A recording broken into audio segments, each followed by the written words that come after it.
2024 Zoom meeting for Littleton Conservation Commission. So what we're going to do is we're going to start with the approval of two sets of minutes from July 9th and July 23 from the year 2024. So what I'd like to do is talk about July 9th and see if any of the commissioners have any amendments or comments or additions to the July 9th. I did not have any.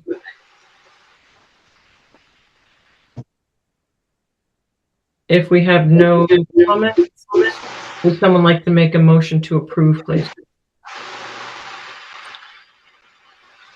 I'll move to approve the Conservation Commission minutes, July 9th, 2024. Do we have a second? I'll second. Great. Thank you, Michael. Andrew, would you do us the honor of roll call? Certainly. Sarah? Sarah Seaward, aye. Michael? Michael Livingston, aye. Chase?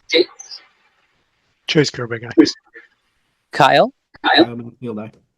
And myself, aye. It's unanimous. Okay, awesome. Then we're going to carry on to July 23rd, 2024 of the draft minutes. Does anyone have any additions or amendments?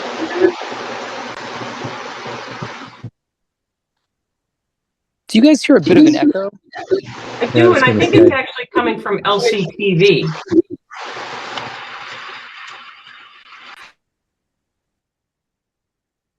All right. Well, let's carry on. Do we have a motion? Mine show that it was Amy.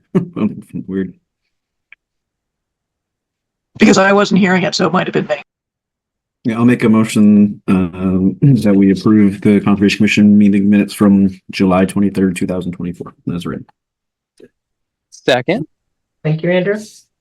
All right, roll call vote. Sarah? Sarah Seaward, aye. Michael? Michael Livingston, aye. Chase? Chase Kerbeck, aye. Kyle? Kyle Maxfield, aye. And myself, aye. It's unanimous. Okay, awesome. What I'd like to do is to see if anyone has any other administrative discussions that they would like to add to this evening. I would like to do one as an update for Corey Godfrey. Amy, I think you might have some. Yeah, I have one thing I want to add on Japanese knotweed. Okay. And then boathouse update, or is that already on? That's all set, actually. Okay, great. Okay, so what I'd like to do is Dave Barr in attendance. He is not. Okay, so let's go ahead and go in order. First off is a continued discussion for the enforcement order of 15 Powers Road. As you know, we've been trying to get in touch with the owner. Amy, I'll let you follow up on this. You had conversations with the owner that was going to chat with us tonight? There is someone on who I'm not sure they are. You have to identify yourself. There's a cell phone number of 978-995-51220. John McGagan, And John, where do you reside? 15 Powers Road. Okay, great. Thank you for joining us. John, would you like to tell us a little bit about your site? We did a walkthrough a week or so ago. There isn't really too much to say, I guess. I didn't realize. I guess there isn't really too much to say. Okay, do you want to just back up a step and tell us the work that's been done? I'm not sure how long you've lived there or the work that's been done in the meantime. Yeah, I've been here, I think, 5 or maybe almost 6 years now. When the state milled the road, Powers Road, I got a load of millings to level out my driveway, and it expanded a little bit. It's a little bit more than I bargained for. Part of that being I had an open septic permit to do a septic here, but I had no way of getting a truck and our machines back here without doing that. And then the other, I guess, behind the driveway, there's just leveling it off and, I don't know, having a yard. Okay. John, quick question on the open septic. Was that within a resource area, like 100 feet from the wetlands? I believe Amy had a copy of the plans. Yeah, that was a RDA from, I believe, 2019. Okay. So you completed the septic and then you had some extra millings and they've helped make the construction access for that. Is that correct? No, I had an open permit for a septic. I did not complete a septic. But I had no way, I had no egress to access it. And in the meantime, that was just kind of making it an easement, I guess.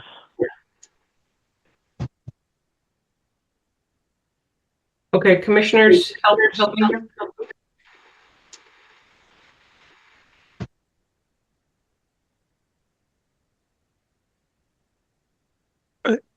I guess it's not entirely clear to me, John. Maybe if you can walk us through sequentially, like on this date we did this, on this date we did this. Approximate's fine. Just let's say before there was any construction work going on.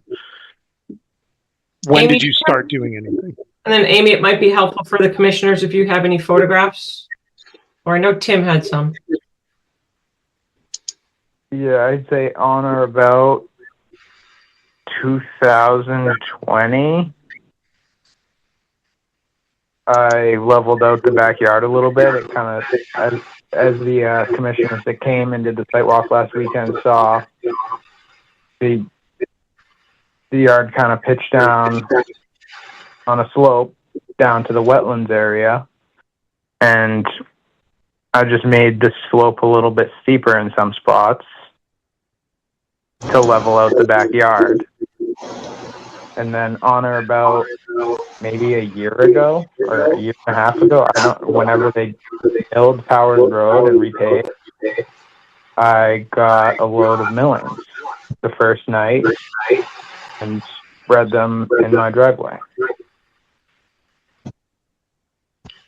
Can you all see that? Okay, it looks funny on my screen. Yep, and we can see it. Thank you. John, are you aware of the Wetlands Protection Act and that jurisdiction is within the 100 to 0 of wetlands and resource areas? Well, I wasn't aware that what I was doing had any repercussions, to be honest with you. I figured outside of the wetlands or 50-foot zone, it wasn't really a big deal. I guess I was mistaken, which is why we're here. Okay. Well, I know But that as the commissioners who came and did the site walk last weekend saw, no work was performed in the wetlands or relatively close to the wetlands. so nothing was done within 100 feet. Maybe our definitions of relatively close are a little different. I mean, I did a little bit of my backyard is the 50-foot buffer zone. Okay. That I believe my mailbox is my 100-foot buffer zone. You know, I redid a patio as the commissioners who saw last weekend. I redid the patio that was existing there.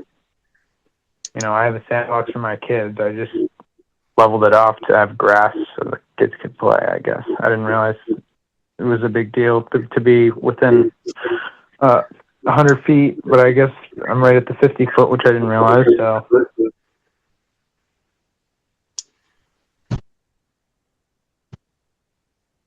So, John, can you see what's on the screen with the aerials? I'm sorry, can you say that again?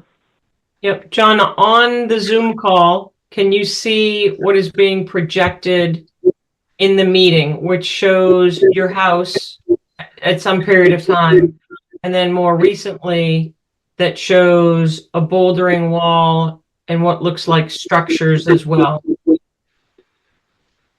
I cannot see what you're talking about. The structure, I believe, would be, I have a pergola on top of my patio, and my kids have a playhouse next to their sandbox. There was an Okay. existing shed there that is still there, has not moved. I don't think he has video at all. Okay, Amy, what is the I year? don't have video. Okay.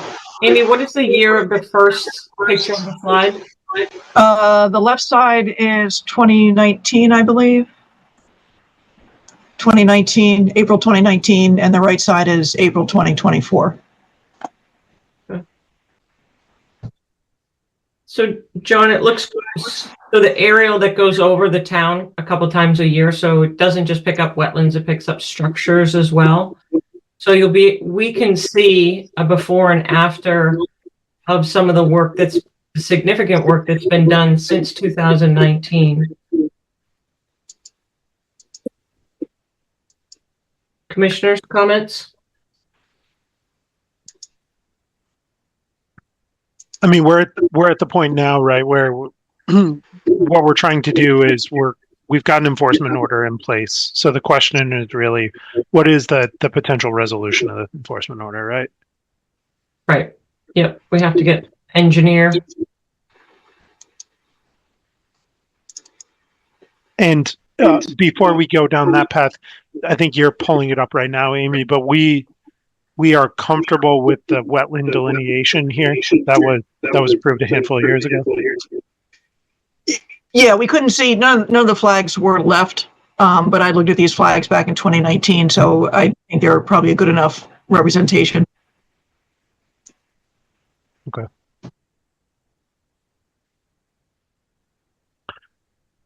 So you can see on here, this is the rhododendron that keeps popping up. So that's what, maybe 45 feet or so from the wetland. And this is the 50-foot that cuts across. This is the existing driveway, the original driveway, the end of that. Okay. And it sounds like the 100 is out here somewhere. So then can you go back to the slide that had the rhododendron on the side of the house? Maybe. Unfortunately, I have to stop sharing and resharing. Yep, no, I know. And Mr. McGagan, you owned the house in 2019 when you did the septic request? I don't own the house. A trust owns the house. That was the previous owner, I think, who did the septic. No, to my knowledge, a septic has not been done. I said that there was a permit for a septic. Okay, thank you. You're welcome. I mean, at this point, it seems like what we need from Mr. McGogan is a restoration plan, right? And we should give him the bounds of what the restoration needs to look like. But I think that's the next step, right? Yes, correct.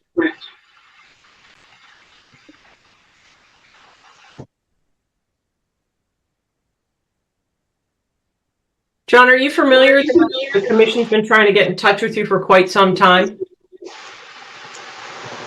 Yeah, I talked with Amy about this. We had multiple phone calls in between here. There was 3 meetings that I missed where I was busy for, and I apologize during our walkthrough, but you know, it's not, I wasn't dodging or anything. I was busy on 3 Tuesday nights. I had plans prior to this happening. And like I had mentioned to Amy, I'm a single father of 2 kids. It's busy. It's not busy like playing around, having fun with friends. It's busy. Right. And we can all appreciate that, but we are the parents of the wetlands, and so that's why we're tasked to look at these violations. So I think the commissioners, if you want to take notes where we are, which is in the enforcement order as well, that there are action items that need to be taken very quickly. Is there a commissioner that would like to outline that for Mr. McGowan? McGagan, thank you.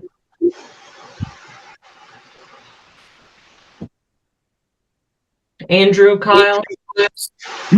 So Sarah, just to let you know, we kind of talked about this a little bit. We didn't go into a lot of detail on sidewalk just because it was just Michael and I and Amy there. So we didn't get into deliberations or discussions, but we mentioned that the waiver process and that would be required, and this would be a tough a tough sell to, apply and receive a waiver from us. To Amy, if you're you mute yourself. I think there's just a whole lot of feedback coming back from your. All right. Sorry. Thank you. So we talked about, the public benefit, what could be done. And Amy's, these are kind of down at the toe of the slope. So like Mr. Reagan said, he didn't touch the toe of the slope, but he just made that toe, the slope itself steeper. There's some rubble and debris in there that asphalt, I assume came from what was milled up. That should probably be removed, but that slope is actually surprisingly stable. I didn't see, I think there was a little bit of erosion that we saw that Amy pointed out, but didn't seem to be carrying anything down into the wetlands or even down to the toe of the slope here. But anyway, we started talking about the waiver and how to receive approval of that from us. And we talked about a few different options. One of those that came up that was kind of interesting or intriguing was the lack of mowing that we have going on. We're losing our sources of mowing, and with him owning or having the property right next to the trails here that nobody seems to want to tackle with their own equipment. Mr. Reagan seemed willing to maybe help it as part of working with us here. He also has a significant amount of plantings out in the front that I noticed. I don't know if I didn't grab any photos of it, but the front yard is vastly different than what that overhead showed. There's got to be a dozen or so plantings out there that I think we could work that into some sort of restoration plan. Or I'm not sure what else or where else plantings would come into play. So we're trying to think outside the box a little bit here. Amy, can you go back to the side by sides, the 2019 and current? Because what we were showing is that 45 feet to the wetlands was where the rhododendrons are. And so I'm curious where the boulders are in proximity to the wetlands and then the other structures that are there. So you now have equipment being parked there. There's additional structures, a lot more structures. There really isn't sure. That's all equipment. I mean, the only structures that are out there are the pergola on the patio and the playhouse and sandbox. That everything else that you're looking at is equipment and can be removed, moved somewhere else, I guess. And I guess here, Kyle, so like, let's assume north is up and let's orient ourselves off that rhododendron. It looks like on the photo on the left, the 2019 photo, that rhododendron is right at the top of the slope. When we look at the 2024 photo, it looks like that slope has been pushed out. But it sounded like what you were saying was maybe it didn't look like that in the field. Can you? No, I think that is what happened. But so the slope itself Could I changed. make a comment? The toe didn't. Yeah, please. Yeah, no, I appreciate what you just said a minute ago because I didn't really reiterate that. The toe of the slope never changed.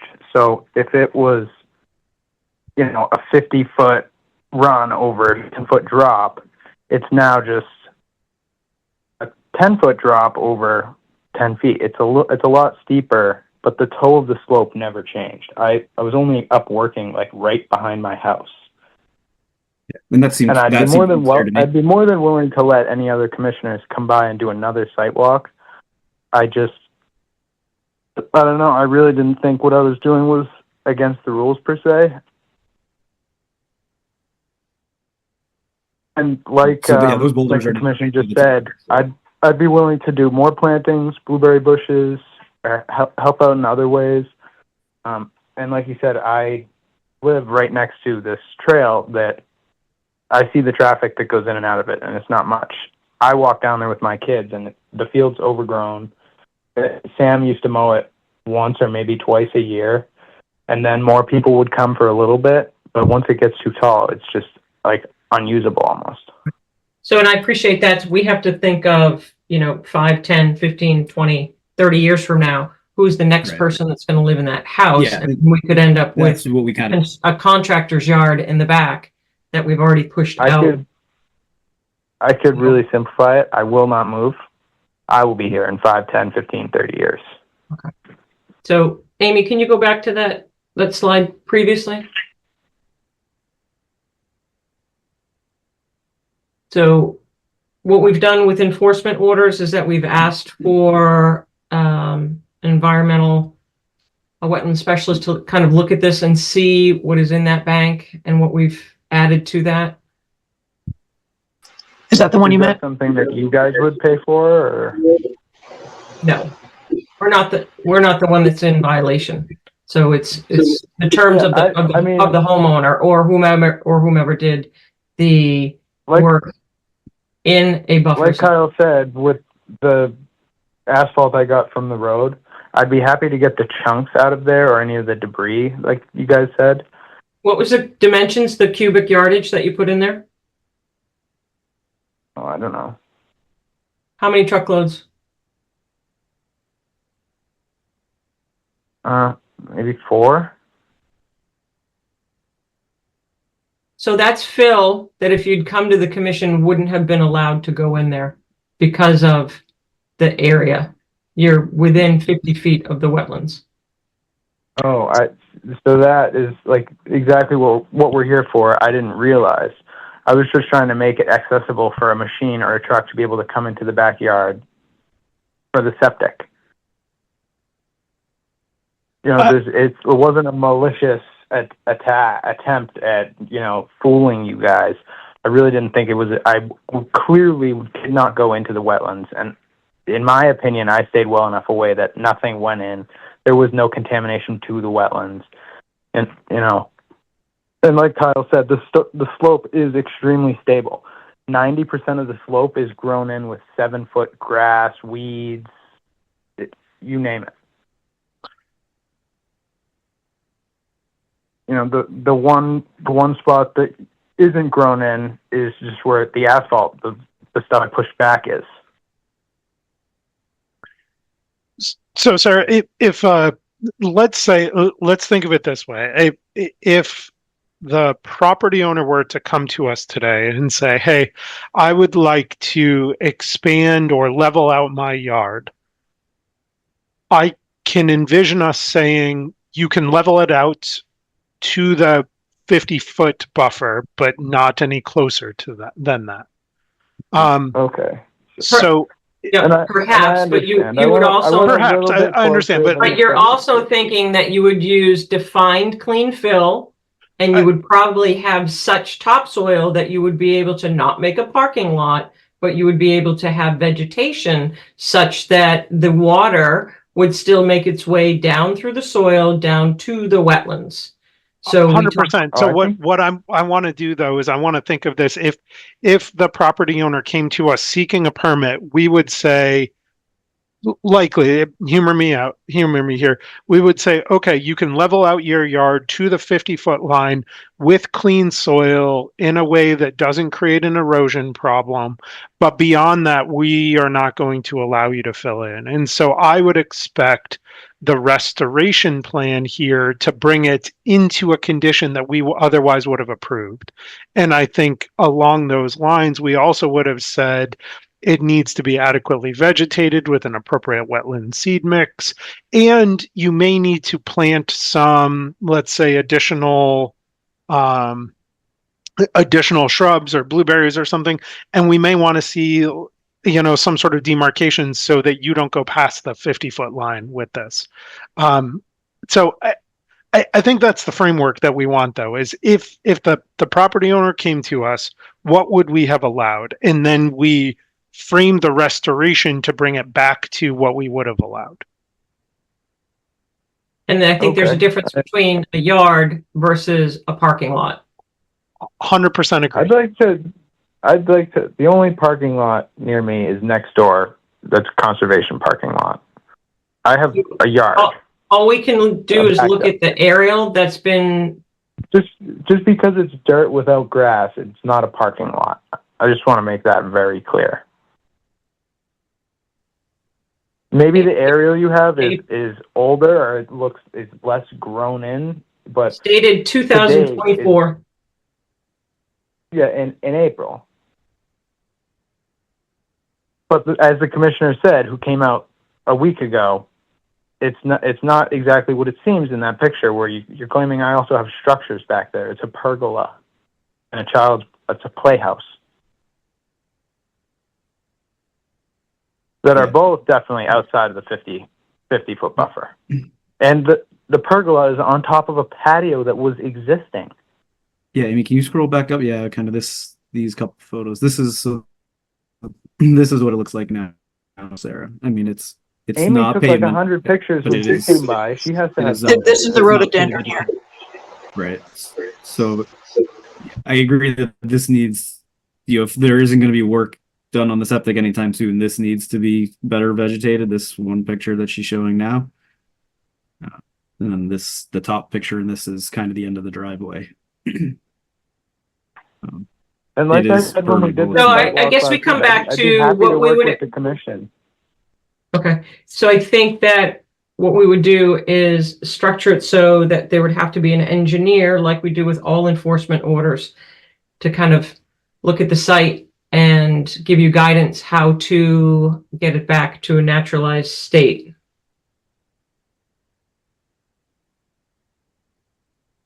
Is that something I could get like a verbal on, or is it something I need to pay for and schedule and have like, or is it something I could have someone come by and look at it, tell me what has to happen, and I reiterate that to you, or are you looking for like an invoice from them? No, what we're looking for here is to resolve this enforcement order, we need a restoration plan. And what Sarah is saying is that you need a professional to put the plan together. What is the layout going to be? And that's got to identify, at a minimum, these things. It's got to identify the current, let's say, boundaries. It's got to identify what soil and material you're going to pull back to return it to the grades that it was at before within the 50 foot. And what are the grades going to be for within the 50 to 100 foot areas? It's also got to include what are you going to vegetate it with, both in terms of seed mixes and plantings. It's got to include where are the current wetland resources. You could probably draw that off of the existing RDA.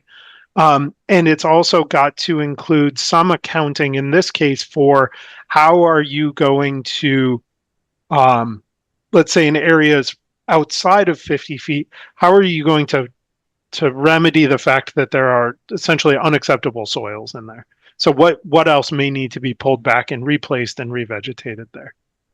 So what we're looking for is a drawn plan to show that as part of the restoration. At least that's what I'm looking for. Sarah, does that sound Yeah. reasonable? Right, which is what we do with everyone. But John, the way this is going to work is that you're going to come up with a plan to restore it. Then you're going to bring that plan to us. We're going to work with you to say, okay, this makes sense. This meets the objectives of the Wetlands Protection Act and the town bylaws. Or maybe it doesn't, and we work with you to make those changes. Then you go implement that. Then once that's implemented, we withdraw the enforcement order. The way we typically work here, though, is that as long as a property owner or an applicant is, let's say, essentially working in good faith with us and making progress, I understand there were some challenges in the beginning.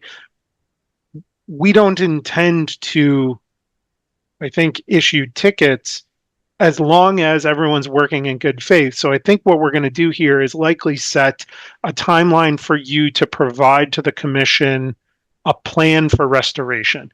And as long as you meet those timelines, we're all good and we'll just sort of work through the process and get it done. If we struggle to meet those timelines, that's when things get sticky.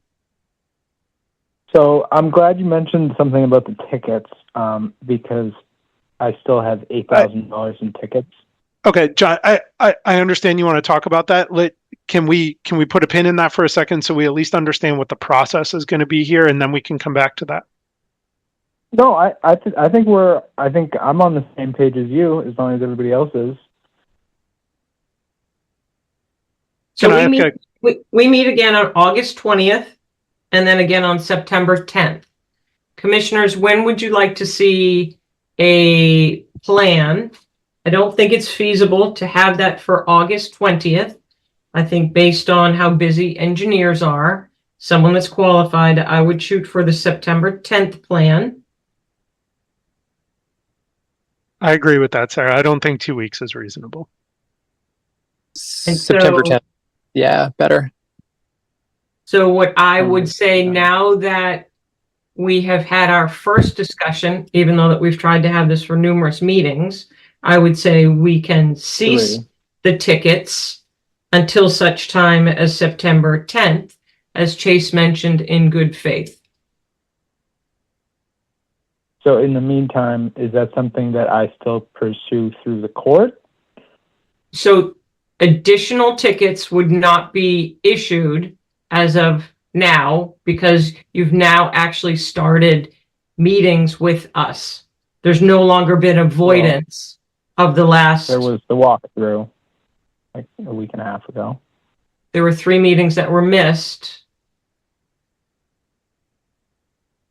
So, John, you're talking about the existing tickets that have been issued. My Yeah. my Yeah, preference here is thank you. I am not comfortable, let's say, waiving those tickets. And if you choose to appeal those tickets, you would need to do, my understanding is through the court and follow that administrative process. Yep. I'm not comfortable taking any action on those right now. Awesome. Okay. So to be clear, and we can have Amy send you an email tomorrow outlining the things that we've discussed that would be at minimum to be performance items for the order of conditions, but we are already now late for our public hearings. So do you have any other questions? Nope. Okay. Not at Thank the you. moment. Okay. Thank you. Thank you for joining us. We'll see you September 10th. All right. So we're going to Thank go you, guys. ahead and hold off on Amy. Who else is in attendance? Is 30 Warren here? 30 Warren here and the Matawanaki Drawdown are here. All right. Let's go ahead and do Matawanaki right now. We'll move Dave Barr over.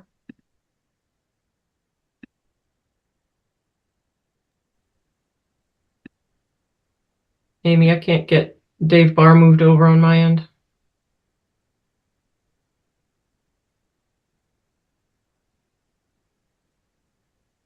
Okay.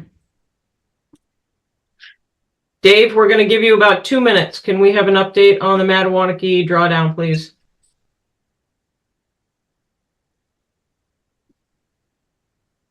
You're muted, Dave.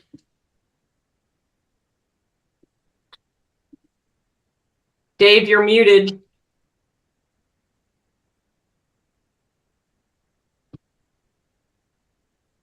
How's that?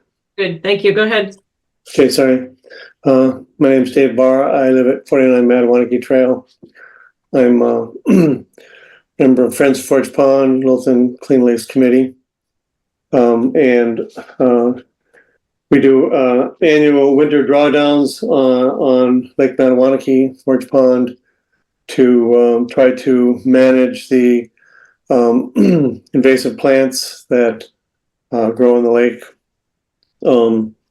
They are not always successful, but in the past, they've been successful every few years, which seems to be has been enough to control the plants to a certain extent. This past winter, it was not a successful drawdown. We started middle of October as needed. We were back up to normal levels by beginning of April as needed. The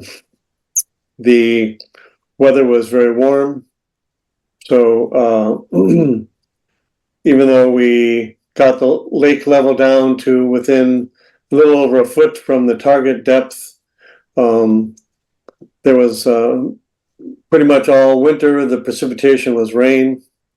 So instead of staying on the uplands as snow. It flowed into the lake, and the lake levels came back up, and the weather was warm, so having low levels and 2 weeks of frozen temperatures wasn't, neither one of those was successful. So we don't think this last winter the drawdown really helped to mitigate the plants.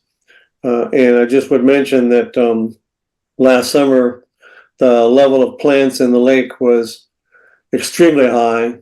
People that live on the lake for their whole life said that this is the worst that they've ever seen it.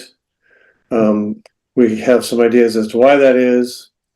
We weren't sure whether that was going to be a one-off or a new level. This year, the level of plants in the lake was similar. So we're afraid it may be the new normal. Okay, anything else, Dave, going forward? We'll do it again this fall. I don't know whether you want to hear reports on the eco harvesting or the benthic mats that we also have projects for. I think we would, but with our time constraints right now, we do have to get going on that. So perhaps we can add that to the next meeting if that's okay with the commission. Yeah, that's fine. Can I ask a question about this though? I'm Sure. curious. Can you explain the drawdown process? Like what's the mechanism for drawing it down and why you're not able to keep it down? Yeah. So there are two main streams into the lake and a few other minor ones. And there's an outlet to the lake which goes into Stony Brook in Westford. There's a dam at Abbott Mill in Westford. And the process to draw it down is to remove stop logs in a channel next to the dam that goes around the dam, and that increases the flow around the dam so that the water level is dropped. We have several reasons why it is difficult.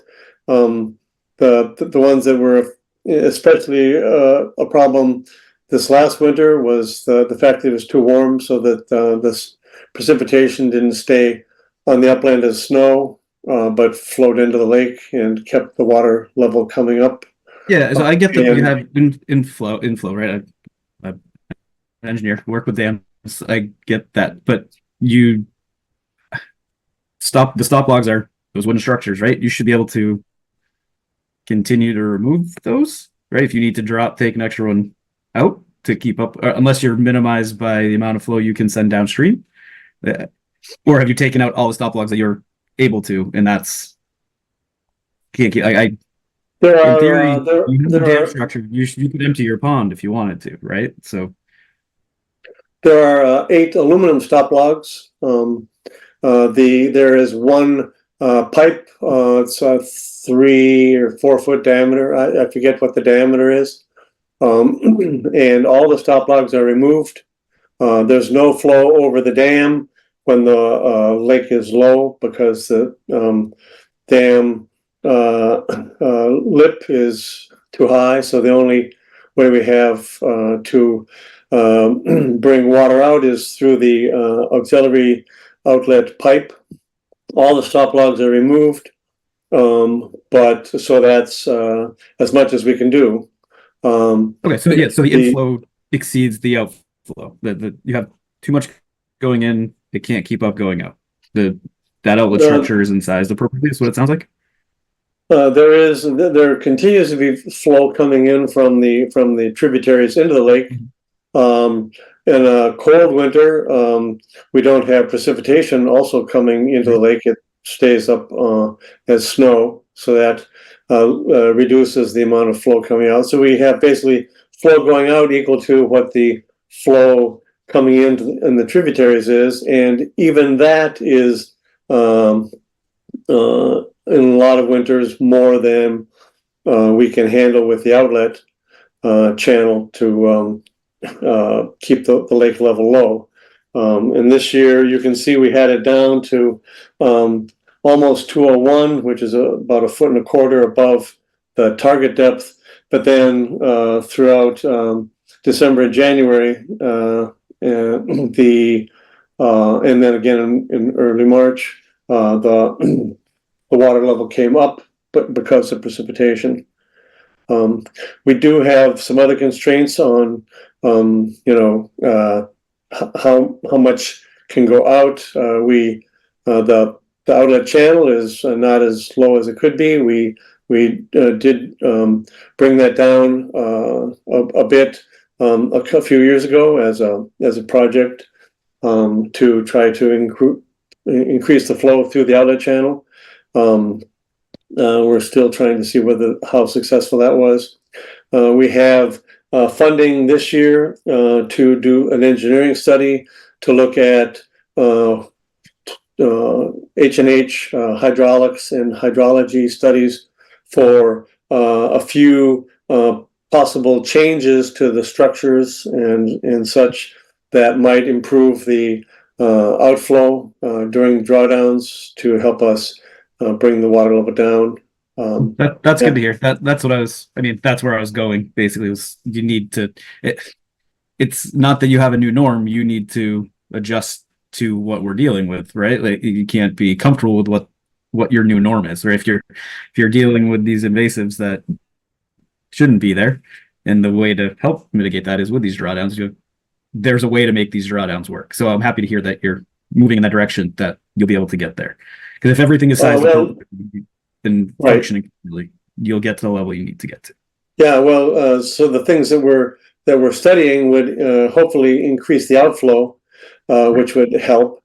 But if the weather in the winter stays warm, so that we don't get our 2 weeks of freezing temperature, then even if the water is low, the drawdowns have limited success. And we don't have your engineer will be well aware of that with what's changing and what they need to design those for. So it's good to hear that you'll be studying that. Thank you. Yeah, sure. Okay, thank you, Dave, and thank you, Kyle, for the question. Amy, is 30 Warren here? Yes. All right, we're going to hold off on after 30 Warren, then we'll go to the 745 for 3 Cottage Way. Let's go ahead. I want to address this enforcement order for 30 Warren Street, unpermitted construction of a walkway within the buffer zone and work in the backyard. Casey, if you're here, if you can acknowledge your full name and where you reside and bring us up to date, please. Yes, Casey Kaldenberg. I live at 44 Warren Street, and I'm here on behalf of my property on 30 Warren Street. Okay, it's been quite some time. Can you bring us up to date, please? Yes, I do want to apologize for all the delays that have occurred over the summer. You had stated earlier that it'd be difficult to get environmental engineer to work in the summer, and that has been the case. But I've been working with Chuck from Karen Environmental, who was able to come out on 19th of June, take soil samples, look at the property line, walk it, and then he came out again on 31 July. He's basically been on vacation all summer in Maine. He came down those 2 times. So he came down on 31 July, walked the land, and he has come up with a wetland restoration plan for me. And I have submitted it to Amy and Tim. So there is a. May I ask, Casey, when was that submitted? When was what submitted? Your restoration plan? He sent me an email just a couple days ago. I sent it to Amy this afternoon, not realizing that she had not been part of the email trail, because I've been very forthright up front about including Tim and Amy in all my communications with Chuck. So that's it right there. Sorry, I see it now. So yeah, we just got this afternoon. Right, so, Casey, just to understand, we have to have things submitted Thursday, the week before, so that way the commissioners can actually read these documents. So, I'm confident that Chuck is thorough, but I have not. He's thorough, but I don't think I got it on the Thursday prior. I apologize about any time conflict, date conflicts. Are there any plans with this or just a narrative? There's a narrative. There's no drawings at this point. Commissioners, what would you like to do? If that's what you mean. Yep, thank you. What I would propose in lieu of a drawing is potentially to ask the property owner to mark it out in the field, right? Like, well, what are we going to actually do? So we could go take a look at it between now and the next meeting, and we can reconcile sort of what the plan is, looking at it in the field with what's written on the page, and then potentially give them the green light to proceed or make modifications accordingly. Okay. That sounds fair. Just to let you know, he did put blue flags out on the demarcation of the wetlands area. And do Okay. you feel comfortable based on his notes and your meetings with him that you can set approximate stakes, or do you need him to come down to set those? Ideally, when we set a site walk, we would like to have your engineer there.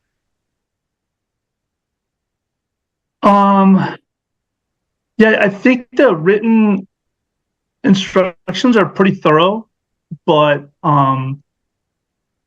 if it's better for you, I can see if he can come down on whatever given date we can come up with, so we can look at it together. Sure, whatever you recommend, I'll go with. So we meet on August 20th. So ideally, Right. we'd like to have it done before the 19th. I mean, Okay. the better way to do this, Casey, would also be to have some kind of marked up drawing here to help us understand conceptually what we're doing. Okay. I don't think it needs to be an incredibly detailed survey drawing, but I think something to conceptually memorialize what we're doing here to go along with what we see in the field would be helpful. All right. I can get with Chuck on that, and we can do that. No problem. Commissioners, do we want to set a tentative site walk prior to the 20th? While most of us are here, That sounds good. we want to shoot for Monday, the 19th. So we give them So- a solid week and a half. Anybody available? What time are we talking? Casey, what time on August 19th? Just let you know that I coach cross country, and that is my first practice from 3 to 5. I also work until 1, but I believe I can get off work early. Getting out of work is no problem right now. I think the after 5 might work for some of the commissioners. After 5? Yeah, would it be possible to do it after practice, Casey? Oh yeah, sure. I might linger a little bit with the kids, but Yeah, I sure. imagine your first practice could go a little long, right? Yeah. Do we want to say 6? We should have plenty of light at 6. Okay, 6 o'clock works for me, 100%. all right. Monday, the 19th, I apologize, it's 6 p.m. So if you could circle back with Chuck, that would be great. And then if you could put a placeholder for August 20th to come and meet again with us. Okay? Okay. Yeah, All right. we'll do. Thank you. Have a good night. You too. Good night. Good night, Casey. Okay. Yeah. It's currently 8:20. We're going to go ahead and open the 7:45 continued public hearing. Notice of intent, 3 Cottage Way. There's not, as of tonight, a Mass DEP number.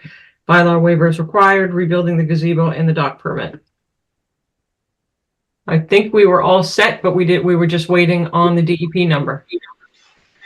Yeah, Jim is coming in if you have any questions, and he did, I worked with him, he did submit a waiver and more information on the dock, so that can be Okay, fitted into the notice of intent. okay, great. Thank you for joining us, Mr. Willis. Sorry to keep you waiting. As we had stated before at the last meeting, we're unable to close this officially until we have your official DEP number. So is there anything that has been added that we need to discuss? Amy or Mr. Willis? I think we've provided, or I've provided everything that was requested of me from what I can tell so far. Okay.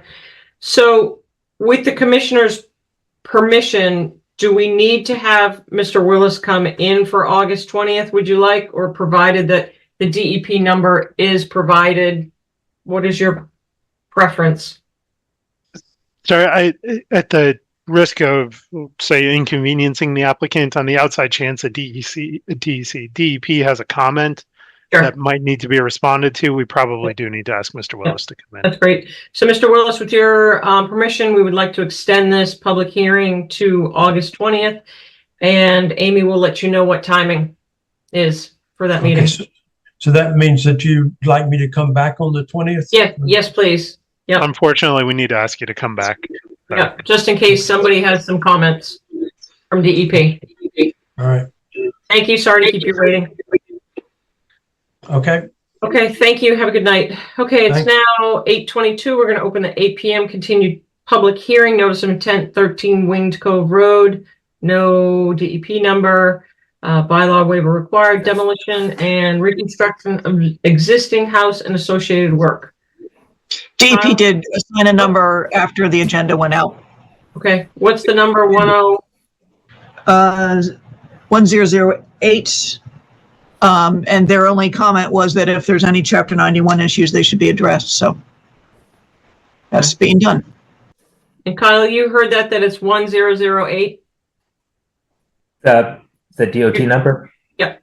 Yeah. DEP, sorry. Yeah, Sorry. DEP. Yeah, I got an email in regards to Okay. that as well. Okay, great. So this is a continued discussion. We've had a couple site walks. Anyone want to share pictures, plans? Kyle, I know that you submitted a plan. Amy, do you happen to have that? Do you have it, Kyle? So you can, I do, yeah, I can. it might be better if you can control it yourself. Yeah.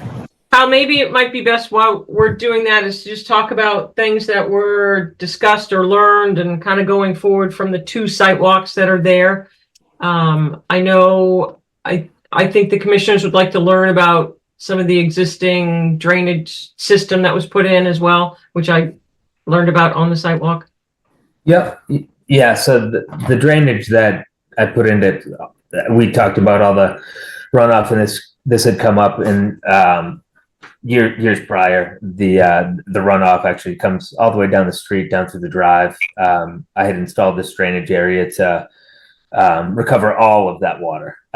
No water from up here goes beyond that point now. So that problem has been resolved. And then we moved down back. We touched on the the trees that got removed those years back as well. And in lieu of that, during the site walk, I think everybody noticed that there are still a lot of trees. I have 15 trees just on the shoreline. I like the trees. I've saved as many as we're safe to save, and in lieu of the trees that have been removed, I proposed some plantings that are in this drawing that are shown all along the top of the slope area here.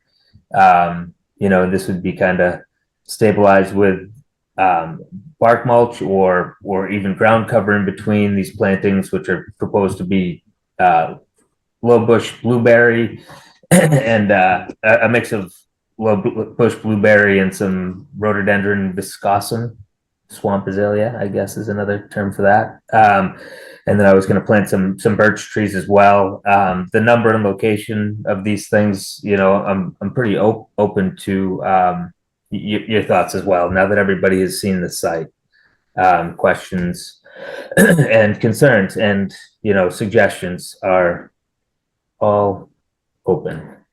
So I know that you had, so Matt's not able to be here with you tonight. Has he been offering any kind of insight to you? I know that Matt was supposed to help you with submitting the waiver.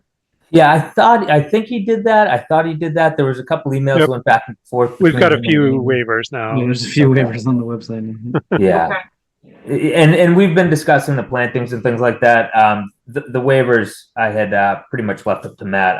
I thought that had been taken care of. I think that there was another dock that he needed to add onto the dock waiver, whether he did or not. Yeah, he's in Florida at a family reunion, so he will Okay. be here for the next discussion. So going through the minutes from the last meeting, there was a comment that it says the commission asked that Mr. Morrow break down the existing and proposed square footage by house, deck, and path. Yeah, I And so- have all those numbers here. The engineer didn't have time to actually plot these drawings and numbers on the plan, but the numbers that I have are they were figured through the engineer through his methods with Okay. the thing. So Are those available to you that you can just verbalize to us Yeah. now? So the existing deck is 697 square feet in total, and this plan is just proposed, so it's not on this plan. I can bring up that plan if you need. That would take a minute. So And then let's just Kyle go through the three things. So the deck, the house, and the path. Okay. So let's so take them so one at a time. So the existing deck is 697 square feet. The existing house is 1,431 square feet. Yep. And the patios and walkways to be removed are 558 square feet. So just to And be that consistent, is- to be removed is what you're considering as existing. Yeah, everything that's existing now. Yeah, that is currently on the site. Okay. So now let's go through with proposed for deck, house, patio. Okay, so the proposed deck is 608 square feet, and the proposed dwelling is 1,868, but inside the 100-foot buffer is 1,644 square feet. So the structure inside the 100-foot buffer is 1,644, and the proposed deck, which is inside the 100-foot buffer, is 608. And then the other square footage, whatever the difference is outside of the 100-foot buffer. So to compare apples to apples with the house, the 1431, do you know how much of that is in the buffer?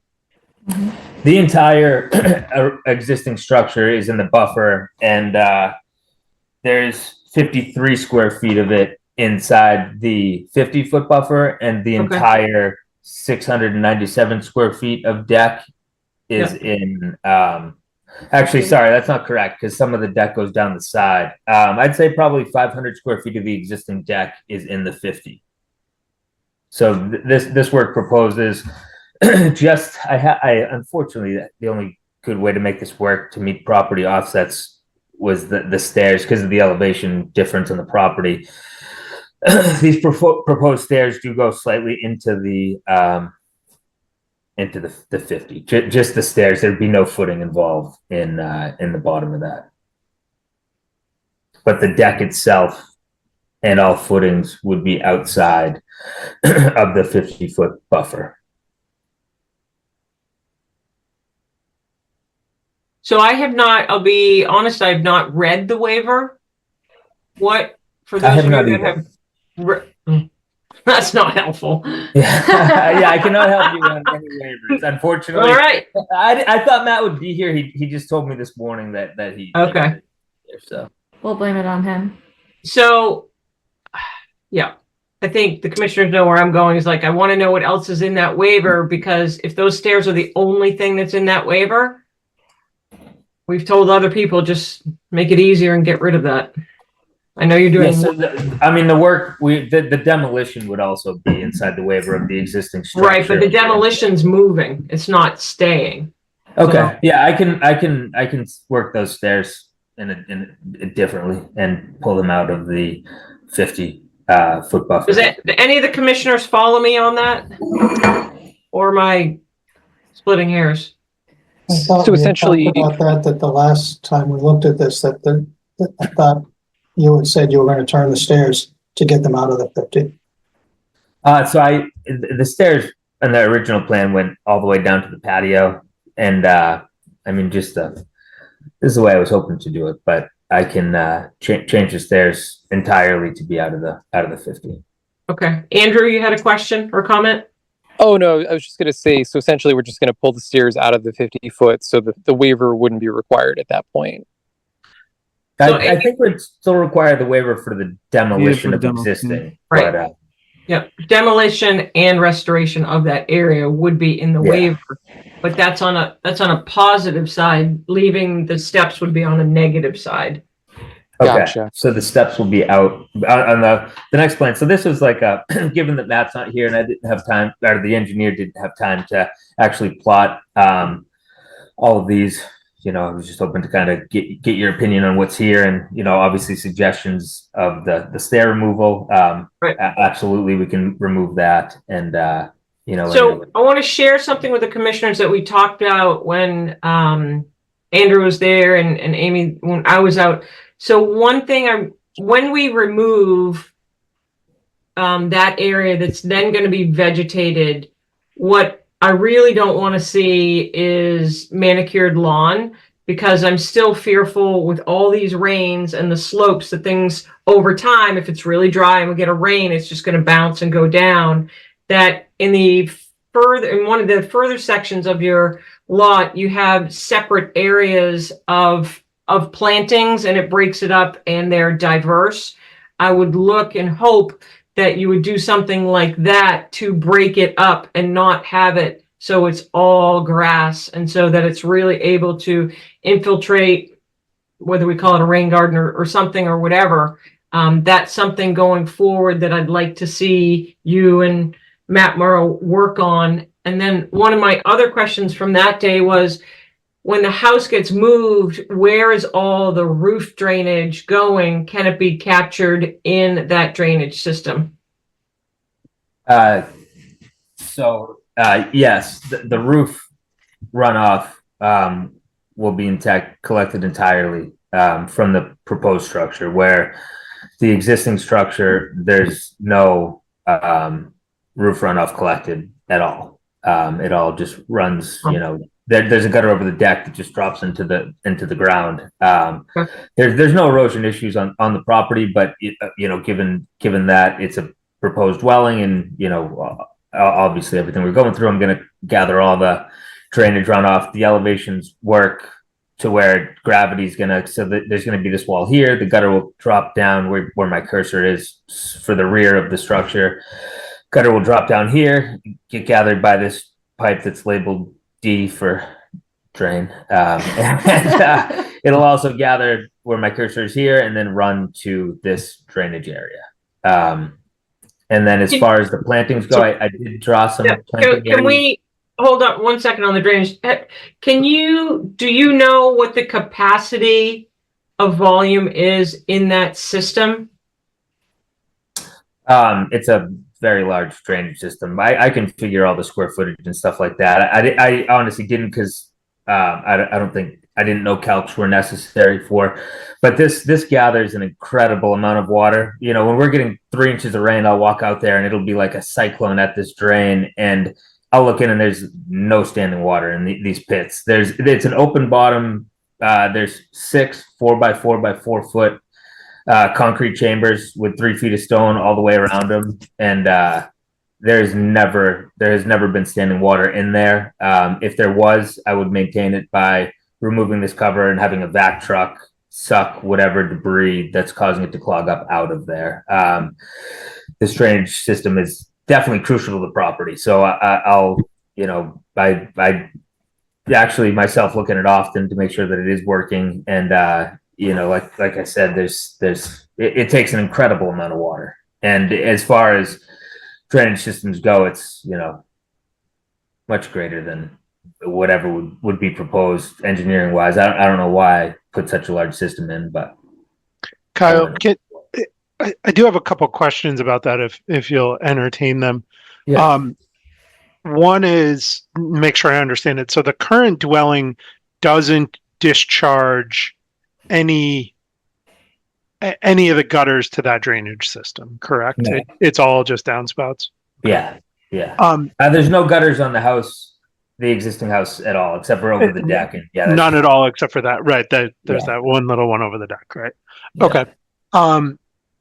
Here's what I'm concerned about. And I think this will be fine, but given that the proposed dwelling covers more area than the existing dwelling, our threshold, I think it's 5% additional impervious area. We need to think about the stormwater implications here. And even though you've said it's oversized, I think we need to prove that it is oversized enough to accommodate both the runoff from the driveway and the runoff from the house going into it, because what's coming off the house is not currently going into it. And that's particularly challenged here because we're going to have a new drain system that's got to go back the other way, right? The drain from the house has got to run to it, which is opposite the direction of the surface grade. And one of the things I'm concerned about here is that you're going to have to pipe into that drainage system, which means in an extreme event, the water could conceivably go the other way, right? The water doesn't have to go out the top now because we've got to pipe into it and we've got to hit the slopes that we need to get the water from the house back into it. So what I would like to understand, this is almost certainly going to require an engineer to certify this, that the existing system, the existing drainage system is sufficient to handle the runoff from the house and the driveway, considering the invert that drainage pipe is going to come into it. Okay, so I'll just do what I'll do. I'm understanding everything you're saying. Yes, if this surcharged as any drainage system and 50, 100-year storms could very well surcharge. It definitely could find this pipe and head back this way. I think we'll forget about this. We'll call this the driveway drainage system. And over here where my cursor is, I'll just, for the square footage of the roof, I'll propose a new drainage system and it will be right here. So that way we'll eliminate that. We'll make sure the elevations are all good. It'll be out of the 100-foot buffer and just right in this area right here. If that sounds okay. It's still going to have the same issue of going uphill. Yeah, we're still going to need, I think, because we've got additional impervious area here, someone to sign off on the infiltration capacity of that is sufficient to accommodate design storm. So your design storm gets lower. I didn't know drainage calcs were required on individual structures. We didn't either. That's actually why we asked you for the areas, and your areas are big enough to require the drainage calcs. Okay. So there are not that you want to, but you can make the house smaller, and then I won't require the drainage calcs. But that's probably not what you're looking for. I get it. We have babies. There's too many. No. I can provide drainage calcs on the square footage of this structure, and I will propose a separate drainage system for the roof runoff. That's conceptually fine with me. Honestly, either way is fine with me. I just want to make sure that we're handling the drainage correctly and we're not creating something that's we're gonna come to regret. Yeah. Okay. Chase, you said that the impervious is bigger in the new, but is it really? At least within the 100 anyway, because he's got 680 some odd deck. And the numbers sounded to me like what's inside the 100 comes almost a wash. That yes, the total numbers are bigger because so much of it is outside the 100. So I did that. Understand the numbers? Honestly, I would ask for this analysis in any case. He just doesn't need to go through the whole stormwater BMP checklist. But what I heard was the existing deck was 697. The proposed deck is 608. And the existing house is 1431. And the new house within the buffer zone is 1644. When you do that math just within the 100, it is bigger. Yeah. And so we end up, but it is slightly bigger. Slightly bigger. Yep. Yeah, and is your other concern, I'm just trying to, I'm learning here too, so I apologize for interrupting on your questions. But the fact that he's putting gutters and piping the gutters to the drainage, if he were not doing that, would that change the requirements at all? No, in fact, what he's doing is if he didn't have a system to capture drainage already planned, we would probably say you need a system to capture drainage. All right. So That- Kyle's that's cool. already I'm just, again, I'm halfway just there. trying to make sure I, learning as I go. Thank you. Yep. And I just for my knowledge and nothing else, is the deck considered an impervious area as well as like considered the same as the house roof, I guess? It's an interesting question, Kyle. I'm just curious. I think that's a matter of perspective. I think in your case, regardless of whether you count it or don't, you end up in the same spot. But we've typically counted them as impervious, even though, right, water will eventually, it tends to channelize water and concentrate flows. Okay. Yeah, and I'll be underneath the entire square footage of the deck will be crushed stone, so that'll gather the water through the deck as well.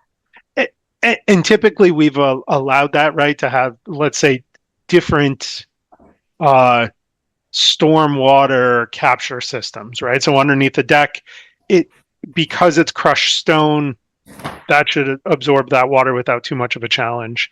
And then the roof goes into a dry well. Okay.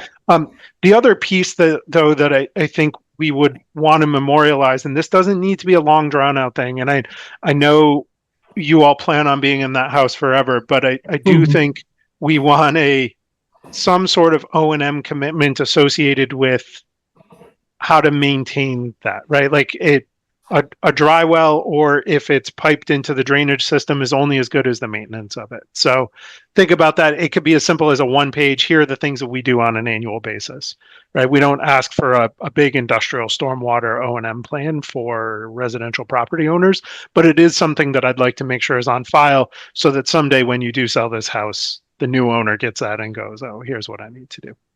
Okay. Yeah. When you said you were Basically just a going to put description. another drainage in the grass area near the garage, is that because Yeah, well, you could I make guess that what we'll deep do is enough to count the square be able footage to of. pitch the?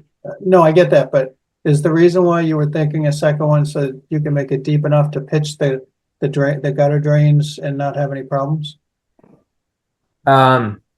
I just was Or is thinking it that because after you're we go concerned over that the other one's entire not square, big enough? it's like for this drain, it's like, where do you stop? You know, I repaired this issue yeah. for the entire road. You know, this water where my cursor's coming, and this was not new from when I moved in. For the entire time, when it pours, the water was cruising down. So we can just, rather than figure square footage of the driveway into the system for the roof, we know this is working. Write up an O&M plan for this, and I'll provide a separate drainage system for the roof. Fair enough. I just was curious. What is the proposed well? So I came to terms with the fact that I need to move my well. So the proposed well is there. Okay. I came to that on my own conclusion. That kind of stinks, doesn't it? Terrible. Yeah, it's not ideal, but it is what it is. It's beneficial actually for all the neighboring properties. I'm getting a larger separation from this neighbor's septic and well, and I'm getting down kind of out of her way here. Her existing septic's up over here. And obviously when she goes to rebuild, she's not going to be doing anything down here. So it's a good spot for everybody involved. Fair enough. And Kyle, I would expect that we will condition that so that when that well is developed, we'll have a clear set of expectations about how that development water is handled. We've seen in scenarios the well where being drilled. Yeah, exactly. I think all very doable, but expect conditions around that. Yeah, so the well company I talked to, I think, has a pretty detailed description of what to do with that, the slur, whatever, you know, when they're drilling. So I'll hopefully be able to provide that the Thursday before the next meeting, as well as, you know, a plan that's not hand drawn, more. And Kyle, talk to Amy about that in terms of on your sheets to call that out, that if there has to be a proposed dewatering area, and also how you're going to rectify keeping all the filings and tillings right there. So just talk to Amy about that language. We see it often enough, but I would definitely throw it in now versus later. Okay. Yeah, I need to ask the Board of Health for a variance for the well location too. So I'll talk with them and try and figure out if I should go through that variance process before, asking you guys, so that I nail down the specific location. But ideally, I'll get a verbal on that. I think, Kyle, we could live with a larger circle, like the proposed well will be in this general area, as long as we understand the process by which you are going to implement the drilling. Yeah. Okay. Any other commissioners have questions? I think there is one piece we've still got to sort out here, Sarah, and that's the patio that is to remain. And but for that patio and looking at how it was installed, I'm going to tell you, I think without a permit, I'm okay with what we've got here, and I think it makes good sense. The challenge I'm having here is when we look back at the record and we look back at the aerials, it doesn't look like that patio was ever installed with a permit. And I think we need to talk about how that's all going to fit together here. And there could be an argument that pulling the house outside of the 50, let's take a step back, right? If we were to think of this, presuming for a second that patio was installed without a permit, if that patio was part of this application, would we allow it if the house was being pulled so much farther back from the wetland, right? The existing house is much closer. Maybe there's an argument that the stone patio could be installed if the house goes farther back, but I'm not super comfortable with just not addressing the fact that the patio was not permitted. I don't think it was permitted anyway. No, it was not permitted. So yeah, hopefully we can look at all the positives. So I think that, and so I think this is where commissioners, I think, Kyle, if you have suggestions of how do you kind of get above that in terms of on the positive side, but it might be an opportunity to ask the other commissioners, because it seems like Chase and I are the only ones that ever talk, to see if there's other suggestions anywhere on the site of what else you can do. Like, I do like the fact that you are picking up the additional drainage from the house, from the roof, because I think that's always, we're always like really grappling to get owners to do that.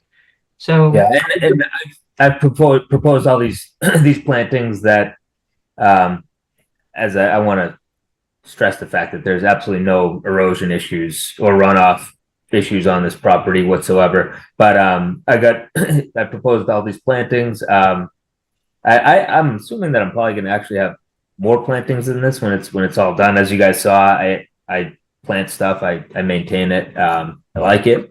So I have that as well. There are little recharge areas.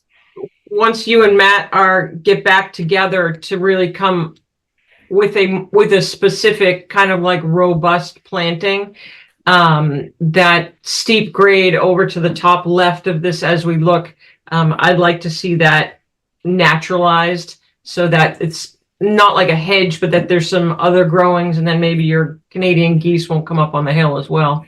Yeah, they come up here. They don't climb that slope, but if with permission, I'll take care of the geese if that's. But nice try.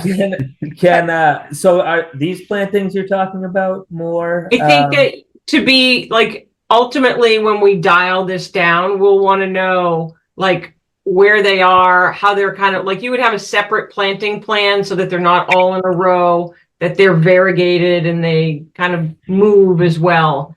So, and that's something that I think you and Matt can submit hopefully for the 20th. Really what I'm asking for here, Kyle, is if the patio wasn't there and installing the patio was part of this project, how would you make an argument that installing that patio meets the requirements for a waiver, that it is in the public interest, necessary to prevent a safety hazard, or water dependent. And I think envisioning this, I would give you leave to also consider the drainage system that you installed, right? Because this is sort of going back in time. You installed a drainage system to manage all the water coming down the hill that was otherwise discharging to the resource area. But it's not a clean-cut case to me that it's in totality, even in the public interest, but I mean, I would public interest. I'd say, I don't think anything that I'm doing on the property is in the public's interest. But as far as I would beg to differ with that. You're decreasing the runoff into the lake, which means that any fertilizers and stuff that you use are less likely to be in the lake. You're protecting the beach side because you're pulling the house further back. I mean, don't discount the things you are doing just because. I say that in the reality of this is, my piece of property and it's not a public piece of property. So I guess I looked at it in that way. But as far as I appreciate, Ed, that the reason we're giving you all make it public for a day. But anyway, the reason though that we're giving you a hard time about this is because we do see Lake Mattawanakie as the public interest, right? So to the extent that you're improving the water quality, I think that's what Ed's trying to say here. I'm happy to listen to the weed topic that was up, and I literally go down there and pull those weeds out by my hands. So I care about the entire lake, and I'd like to, as I have more time, get more involved in things like that was previously discussed with the drawdown and all that. The lake's weeds I'm are just very bad. intensely uncomfortable with that stone patio, and it's not obvious to me that if it wasn't already there, would we have permitted it? And I think the cleanest way to answer that question is to envision the site. If you were to propose what you're proposing at the property the day you bought it in 2016, right? Still subject to our waiver. If you came in and said, I want to put in this patio, but I'm going to move the house and the deck all the way out of the 50. I'm going to do these plantings. I'm going to install a drainage system to capture the water coming down the driveway. What are your thoughts? Would you say yes to us? I feel like it's a pretty good argument. It's a pretty good case. I'd still struggle with it, to be honest, because the patio is still closer, but I think you need to make that argument in writing and make it very clear. What do you think the square footage of that patio is? I can tell you right now, it's and we've been talking about plantings and everything like that, and I think where I'm going is those plantings are going there because things are being removed, right? Where he's taking out, what was it, 550 square feet of impervious. It's just under 400 square feet. Kyle, I agree with you there, but over on the far right, where it just goes right down to the bank, I think you could. I don't think that there was any vegetation there prior. You had trees that kind of clouded it out. That I think that there's a lot more opportunity up there for something more robust. Like where my cursor is over here. Help that slope. Excuse me?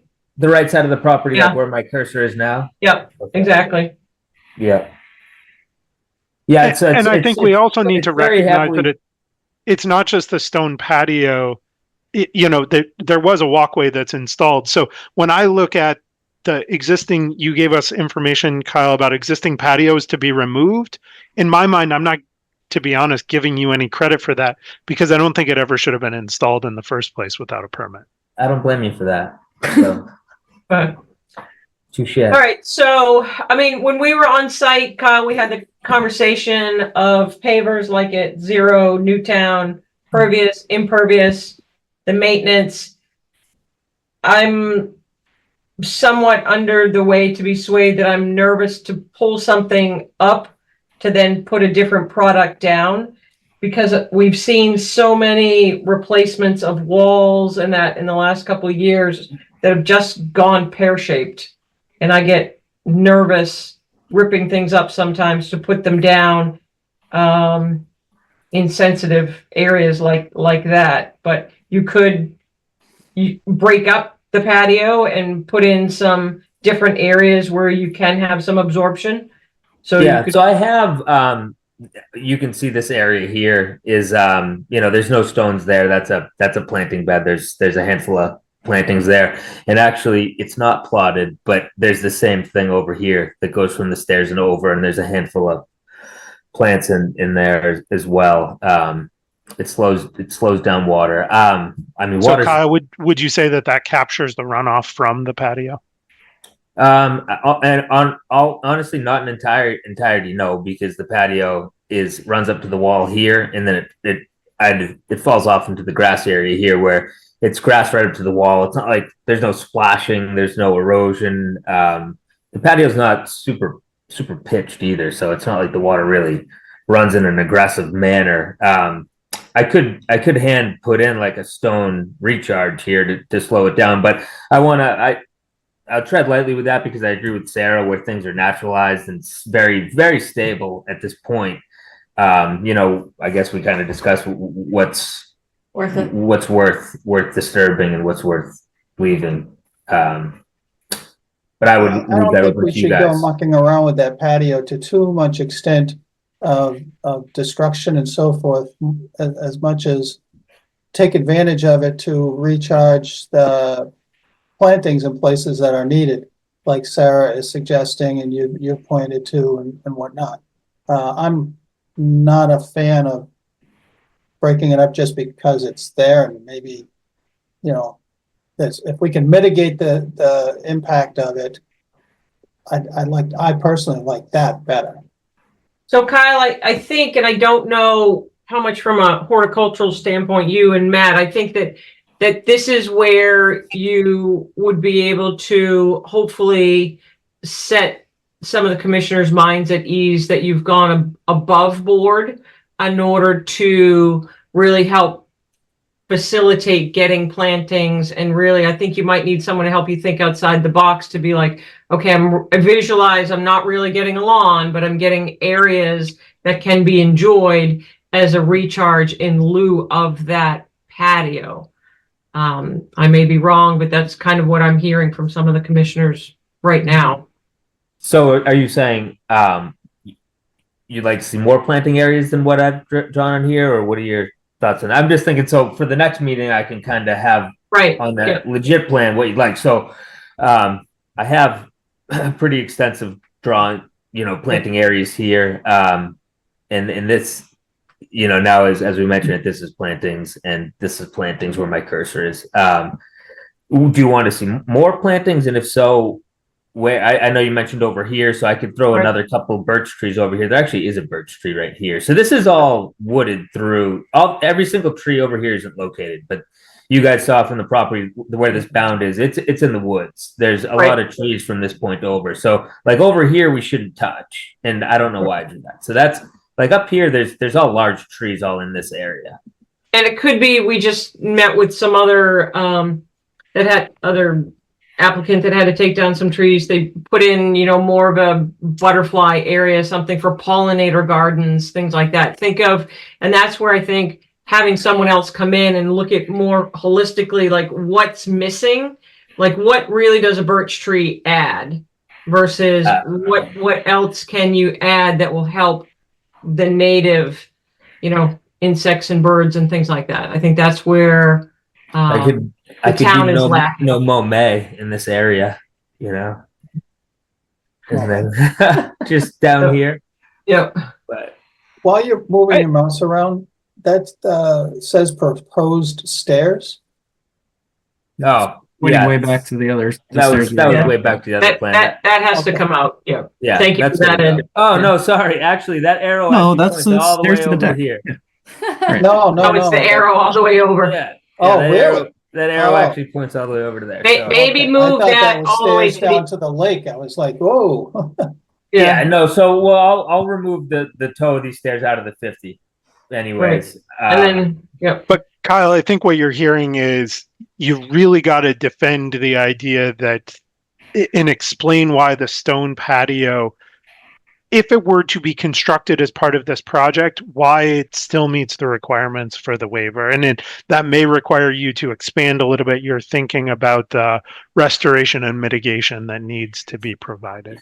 So maybe just so I do have more of a, rather than another long discussion, I'll nail down more what you guys want for the next plan. What about the toe of this wall if I propose plantings entirely in this area, so that way there's no, get rid of, because there is 10 feet of grass here.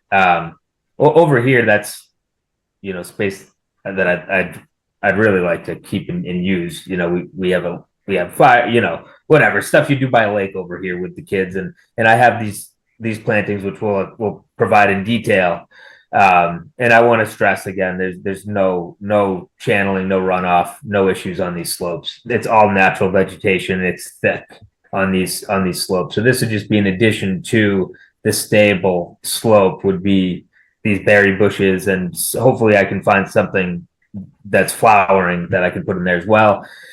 And then I could do plantings entirely on the low side of this wall in front of here and remove the grass. Would that be a little bit more sufficient in the board's opinion, or what are your thoughts on that? I certainly like it. I would recommend you consult with Matt on that, though. And Okay, yeah. One additional recommendation, Kyle, is quantify for us how much square footage of planting are you proposing to do in the 50-foot? In the 50-foot, okay. Yeah, what I would like to do is be able to compare. Essentially, what we're saying is, okay, in exchange for, I don't know, let's call that a 200 square foot patio, we're going to have 200 square feet of naturalized plantings. We're going to have this amount of square footage of building pulled out of the 50 feet. And we had a drainage system put in uphill. Like, you can see how, build out the entirety of the argument quantitatively where you can. Okay. And Kyle, I would have Matt watch this discussion before you kind of have him go a separate way. So I think it's important that he can hear all this feedback. It took Matt 3 meetings to do the waivers, so I'm gonna do my best on that. All right. Well, we're meeting on August 20th. Let us know if you don't think you're going to have it done by then. Okay. Yeah. I feel like we've discussed enough to where if I can't have it done by then, I'll just let you know and I'll come to the next one. And just so you know, September 10th is the next meeting. Okay. Okay. All right. So thank you for meeting with us. We still have a lot of stuff we have to do tonight. So unless thank you. have questions, we're going to go ahead and continue to August 20th. Yeah. Thanks. Okay. Great. All right. Thank you. Yeah. All right, commissioners, we're going to go back to administrative discussions. Let's see. I think we're at Magog Hill, aren't you? I'm going to go ahead and jump to some of mine. I don't know whether you guys have known or not. We got a note from Corey Godfrey. I'd like just to share this with you from he personally. I would like to inform you all, meaning the town, that after 10 wonderful years with the Littleton Electric, Light, and Water departments, I've been presented with an opportunity to take my career to the next level and to make a broader impact. As of August 26th, I will be a senior drinking water specialist at CADMUS, C-A-D-M-U-S, where I will be supporting U.S. EPA's Office of Water on a large contract to assist small and disadvantaged water utilities throughout the United States with their management and compliance challenges. Littleton Water, blah, blah, blah, has been a specific place to learn, a fantastic place to learn and grow as a professional. And I've made many friends along the way. I have complete confidence in the team we've built at the water department, and I expect a seamless transition and personal regards. So I think that I, as a commissioner and as chair, have enjoyed working with Corey with the water department. I feel like he has had some really difficult projects, and I think he's always responded to us. I would like that with your support for us just to ask Amy or Tim just to jot a quick email of thanks from all of us for his time and just send along some well wishes with your thoughts. Absolutely. That would be great. Okay. All right. Thank you for that. I'm going to do a brief Magog Hill Orchard update. I could go on for a long time, but I won't. So some of the things I just want to let you know that I personally has been on it for over 3 years. We brought to the town meeting what we felt was a great proposal based on the market and of the farmers that we met with over the many years. I feel like really the town lacks financial means and experience for farming. I think what I've been most disappointed is that prior to the town meeting, the Board of Selectmen had promised to that after the town meeting that we were going to have 2 open just open meetings, and that we wanted to get to understand what the townspeople wanted. We've had some incredible support from local people, you know, Vin Stolo, Rob Rounce. Those people have just put in tireless amounts of work along with some of the neighbors as well. What happened was after the town meeting, basically we had done our job. We met the goals, we gave them our proposals, and then right after the town meeting, Brad Mitchell, who was our chair, resigned. Karen Morrison, who was the Board of Select, one of them, resigned. And then in came Board of Selectmen member Mark Rombacher, and he inserted himself as active chair, meanwhile bypassing Amy Tarlow Lewis, who was the second chair at the time, who I believe strongly should have been elevated with her experience over the last 3 years. You can go on the town website, the last minutes that were approved on April 10th, which was from a March 5th meeting. If you want to learn more about the orchard, I suggest you go to LCTV. We did have a joint meeting on May 30th with the Board of Selectmen. I felt was off the track a lot because the Board of Selectmen were not members of that committee. And so while they had some ideas, they weren't really the focus of the committee or of the town. The board also then met without the working group's knowledge, and then decided on July 22, we received an email from those of us still on the committee that they wanted to do a request for proposal for a lease, which they asked us to help make edits, which we had not even discussed in theory, to kind of look at the ins and outs, which would not include the house, perhaps not the barn. And so that was on July 22nd. And then on July 25th, Amy Tarlow Lewis and Jen Clancy officially resigned. I feel like I've been mostly unheard, as many of the other ones, but I feel like we've done our job. Will Pickard's on as our agricultural representative. He's still on. I'm technically still on. I wish I could tell you what direction we were going in, but we have been kind of isolated from the Board of Selectmen and don't really know what's going on. So I feel like I'm in the dark. I basically would just tell you to stay tuned.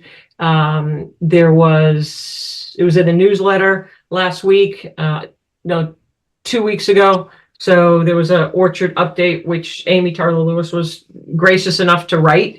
They, I think, posted the resignation letter, but didn't it's kind of like stuffed away in there. Yeah, my kudos go to all the people that have really just spent a lot of time. We're mowing. We were supposed to have meetings with MAPC, which we were talked about for 4 months. The Board of Selectmen dragged their feet. They thought they were going to help facilitate a negotiation, just to have meetings. And then lo and behold, they finally talked to them and they said, oh no, we can't do that for you. So there's no one to help facilitate the local people with the Board of Selectmen. The working committee was brought in to help really establish trust with the Board of Selectmen, because everybody knows that first negotiation didn't go swimmingly. So I don't know where we are at this point. And hopefully if they put out a request for proposal for release, that we have some good interest, because the orchard is fallow for kind of year 4. So I know that the Board of Selectmen had a discussion with MDR regarding the APRs on that land, and think that they can break it up. It's not ideal. We don't want the property breaking up. It wasn't the Morrison's intention. And so going forward, I will try and see what we need to do to get our conservation land in order and protected down below, so that at least we can have some input and go from there. But that's my update. I think honestly, you'll probably learn more from the selectmen than you will from me at this point. So, all right. Next is the update 151-153 Taylor.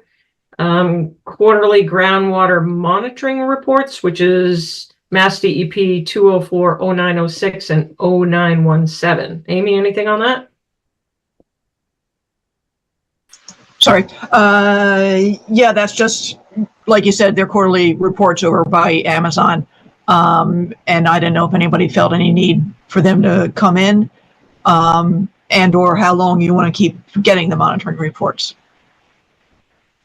I personally would like to have them show up at least once in the next month or two.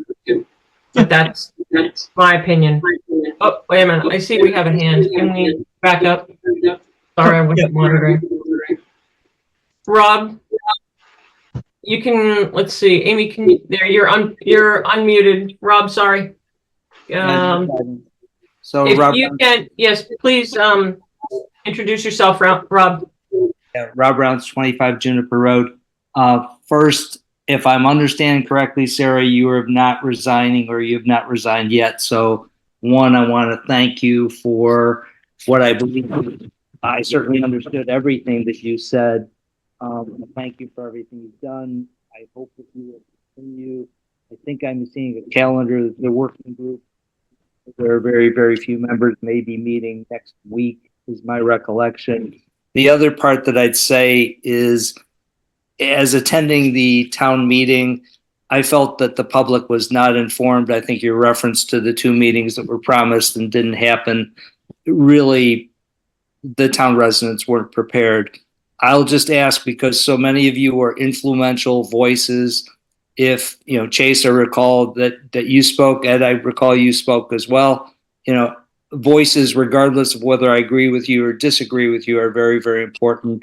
I will help members of this group, because you are recognized as being very knowledgeable, and I think you have great influence. I would encourage your participation in the future of this. I think it's really a challenge. And again, I thank Sarah for doing what she's doing. So thank you for letting me speak.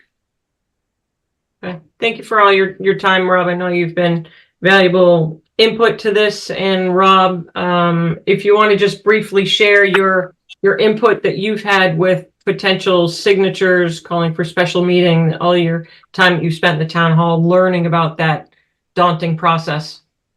Yeah, so I, within days, was giving serious consideration. Diane Query was extremely helpful, got me the process understanding, conveyed my interest, work within Stolo and a couple other people with regard to, we might force a town vote. But then, quite frankly, and this is where I don't want to speak badly, I think Matthew Nordhaus had the responsibility and the challenge to try to get MAPC meetings.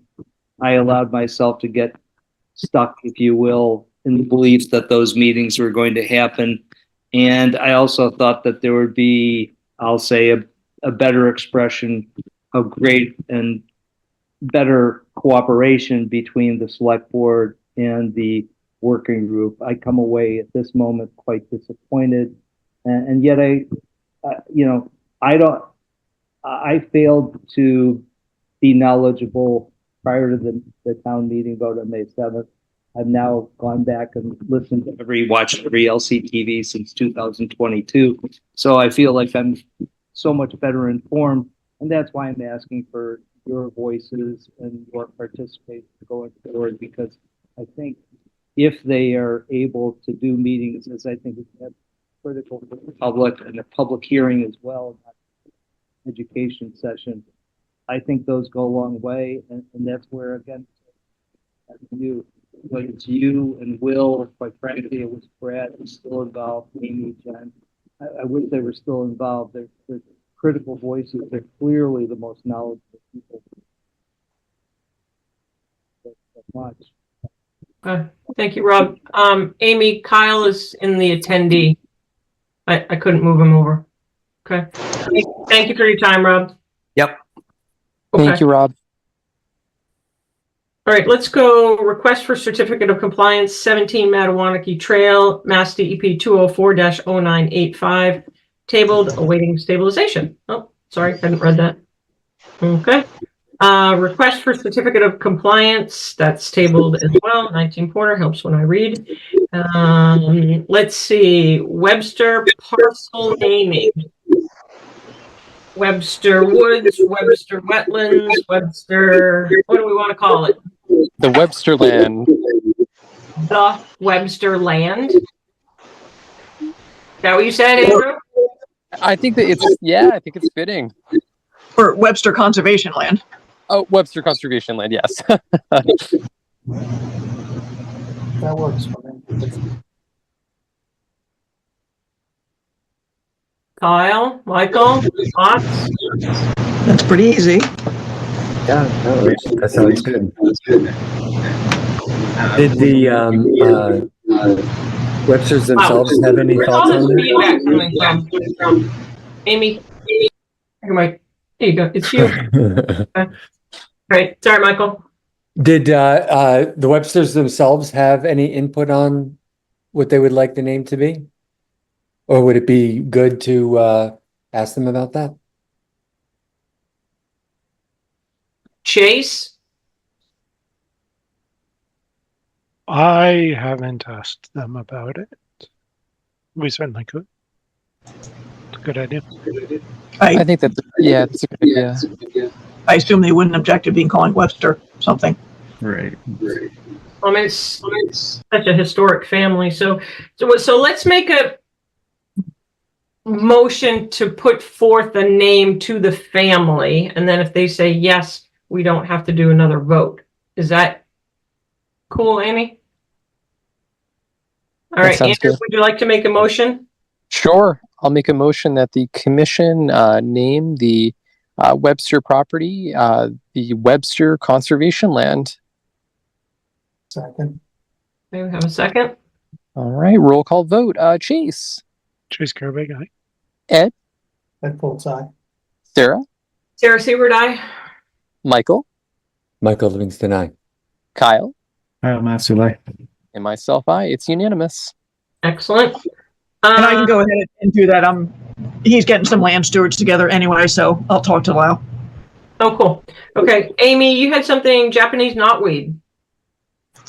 Yeah, I just wanted to check with you, and I hope you can hear me. We're thinking about getting some herbicide application for the Japanese knotweed that is on Lakeshore around the side before it gets totally out of hand. And we've talked to two people. One person probably said they might actually just do it with injection, where you actually inject into each one, or potentially more of a hand swipe type thing. But I was just wondering what, if anything, you would want to see for permitting on that. I was thinking either there will not be work in the wetlands, but it'll be right next to it, either an RDA or nothing. So I don't know. I just want to check your thoughts. I think we would want to see an RDA at a minimum, right? Yeah. I don't want them to just go out there and do things without us knowing. We need to have it documented somehow. Yeah, I think RDA, and then is there a time frame that it really should be done? Like, say if someone's going to go out and do an injection, is there optimal time to do such? Yeah, it's coming up. Tim's putting together the permit application. So he's getting all the basic stuff done. And so we'll probably have it on for either the 20th or the 10th. And what are they using, and do they need an applicator's license? Oh, yeah, this will be a certified applicator. Okay. Do we know the source of the chemical? I don't. It's all in their proposal. Okay. That'll be part of the application. Yep, I think definitely RDA. Okay, that would be great. Okay, I'm looking on this. Have I missed anything? 242 King. Tim's been going out there every now and then, and they're basically in line. They had put some porta potties outside of the erosion controls. They said to put them back in, and they're doing a little bit of dewatering every now and then, but it's not getting out of the basin because there's not that much volume. When will they be done, do you think? I do not know. Yeah, that's gotta be a ways out. It's not even superstructure going up yet, so it's gonna be a bit. Okay. Yeah, I think we had suggested if we had Light and Water here for the line extension, we maybe ask them for an update on 242. I think that can wait until they're ready to come in on the next thing. But Amy, just let them know when they come in for the next thing. We're going to agenda them for an update on 242. Yeah, I had told Corey that, but then he said Well, they a lot of good- they'll come in anyway. And you know, I'm out of here in a short time. Okay. All right, so, and then Amy, at some point next week, if you could send out a reminder for the site walk on 8/19, especially for Carl. Just remember his email is different now. I know it's occasionally we use his old one, but let's make sure we've gone over to his, I think it's a AOL or whatever. It's Melbourne backwards. Yep. Is the Yep. Anybody have anything else?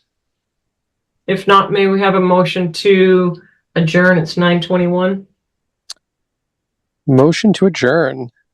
Second. All right. Final roll call. Chase, Chase Gerbig, aye. Ed, Ed Foltz, aye. Sarah, Sarah Seward, aye. Michael, Michael Livingston, aye. Kyle, Maxfield, aye.